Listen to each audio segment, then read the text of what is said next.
रहे थे कि समास के भेद जो होते हैं वो किस आधार पर किए जाते हैं।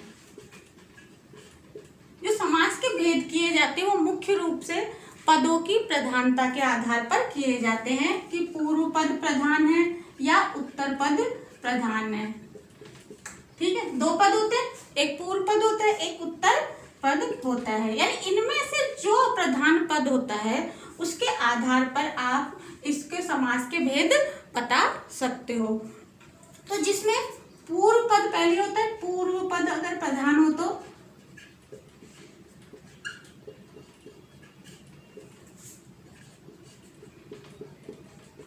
कौन सा समास होता है?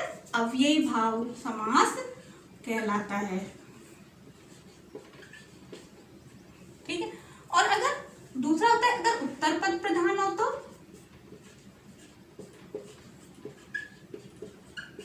अगर उत्तर पद प्रधान है तो कौन सा होता है? तत्पुरुष समास।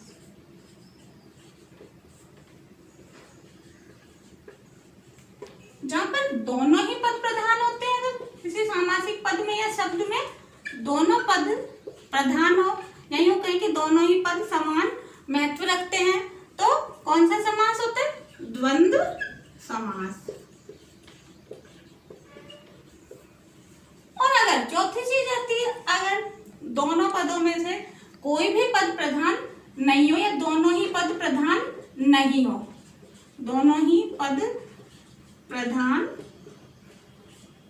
न हो, यानी दोनों पद प्रधान नहीं होते, कोई और ही अर्थ निकल जाता है, तो वहां पर कौन सा होता है? बहुब्रीहि समास।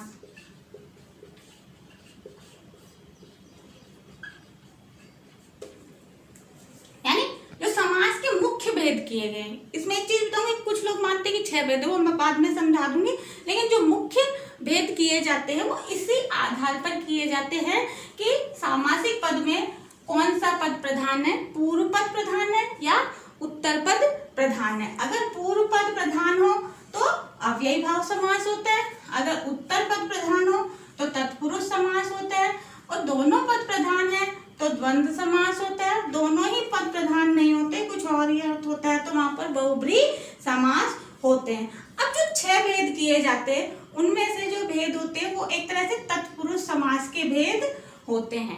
किसके होते हैं? तत्पुरुष समास के भेद किए जाते हैं, जिन्हें हम मुख्य रूप से कर्मधारय समास,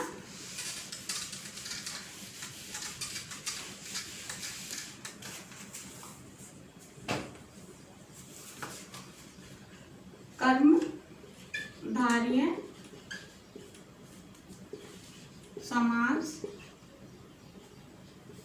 या दूसरा होता है इसमें द्विगु समास के रूप में देखते हैं।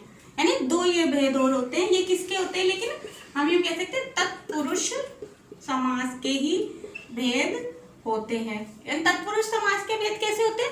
इनमें भी कौन सा पद प्रधान होता है? उत्तर पद प्रधान होता है, उत्तर पद की प्रधानता होती है। तो इसलिए कई जगह इन दोनों प्रकारों को तत्पुरुष समास में ही शामिल कर दिया जाता है। तो वैसे देखा जाए तो समास के 4 भेद होते हैं। पहला होता है अव्ययी भाव समास, दूसरा प्रकार होता है तत्पुरुष समास, तीसरा होता है द्वंद्व समास और चौथा होता है कौन सा? बहुब्रीहि समास। तो मुख्य रूप से तो 4 भेद है, लेकिन अगर उनके विस्तृत रूप से भेद किए जाते हैं तो उसके 6 प्रकार भी माने जाते हैं। तो 6 प्रकार जब माने जाते हैं तो उनमें कौन कौन से प्रकार होते हैं?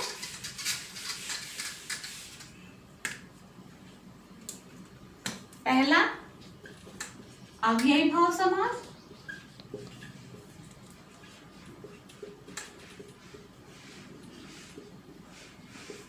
दूसरा तत्पुरुष समास,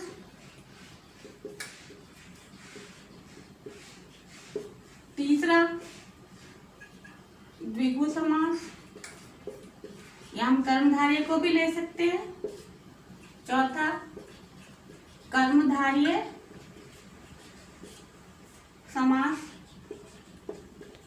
जो कि इसी के भेद है, ये मैं बार बार बता चुकी हूँ। वैसे देखा जाए तो तत्पुरुष समास के ही भेद होते हैं। 5वां आता है द्वंद्व समास और छठा आता है बहुव्रीहि समास। तो इस तरह से हम कह सकते हैं कि समास के 6 भेद है। अब इनमें से हम अगली कक्षा में इनके भेद पढ़ना शुरू करेंगे। ठीक है, तो धन्यवाद।